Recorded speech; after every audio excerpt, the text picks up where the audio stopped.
just because a smart lock is smart doesn't make it any more secure.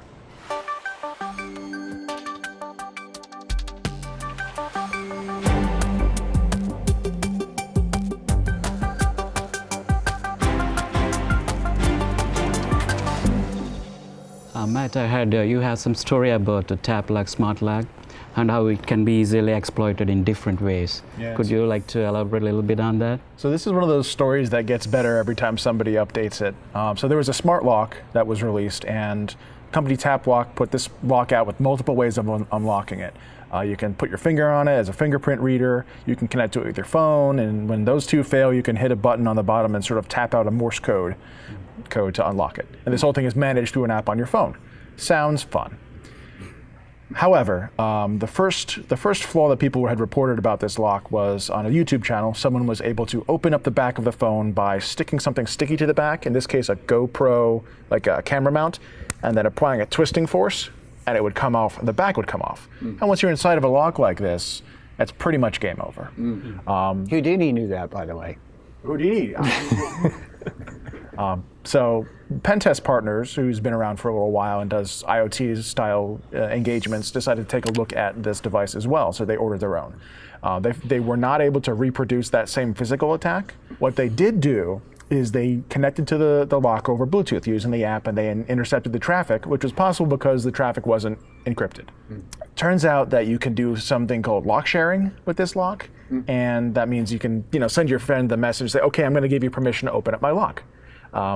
And typically when you have a lock sharing scheme like that with your front door or any of those other smart locks, you're given like a temporary code, right? This code will work for this amount of time, it's revocable at any time. That's not the case with the Tapplock. Turns out it's the same exact key that you use to open your lock. So even if you were to delete it, it's the permanent one key that opens the lock. It's kind of a problem. But the bigger problem is that you are able to connect to this lock, and the pairing key over Bluetooth Low Energy is actually based on the Bluetooth Low Energy MAC address of the lock, which is something that gets broadcast. So once you know how to calculate it, all you have to do is be within Bluetooth range of the lock, do the math, and then use that to pair to the lock, and you have control over it. So this sounds like a series of kind of what I would describe as classic learning how to do security mistakes. Before you go any further, there's more. Another gentleman, Vangelis Stikes, I hope I'm saying the name right, took a look at the opposite end. So when you've got a physical lock like this that also has, cloud functionality, like that's an account you're managing, you got to take a look at the APIs on their website, which are also accessible over HTTP, which also allow direct object reference. That is, you're saying HTTP, not HTTPS. Not right? HTTPS. Okay. That is an important point to make. And the other thing is the direct object reference. So if I can make a request to the API, which requires a valid token, and not necessarily the valid token for the information you're trying to request, you can both read the information about the lock, which includes things like the last geolocation where the lock was opened.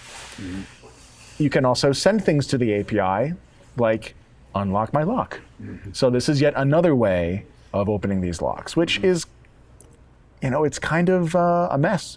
It's interesting to see what starts out as a relatively simple technology and adding features to it, which is very nice for convenience, but by definition, essentially, when you make something more complex, it's more likely going to be less secure.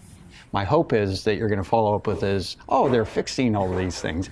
Well, that's exactly what they've announced. They have said that they are going to be pushing security updates for both the application and the firmware to the lock, and they're working on their back end, which sort of covers in a generic sense all the problems that have been announced. I'm positive that once they come out with those patches, the security community is going to dive in and take another look at what's been changed, and there'll probably be a follow-up blog post at some point from somebody because of the attention that this has gotten. It's really on the developers of these sorts of devices to understand what it is that they're doing and ensure that by adding this functionality, they're not actually weakening their lock. Interesting article, because I think that's pretty exemplary of this whole transition to IoT, where we've had traditional, very mechanically driven technologies that are evolving into the software and electronic world. And there's a big learning curve in doing that. In fact, very similar to what we talked about earlier. Even the transition in the cloud is a big learning curve.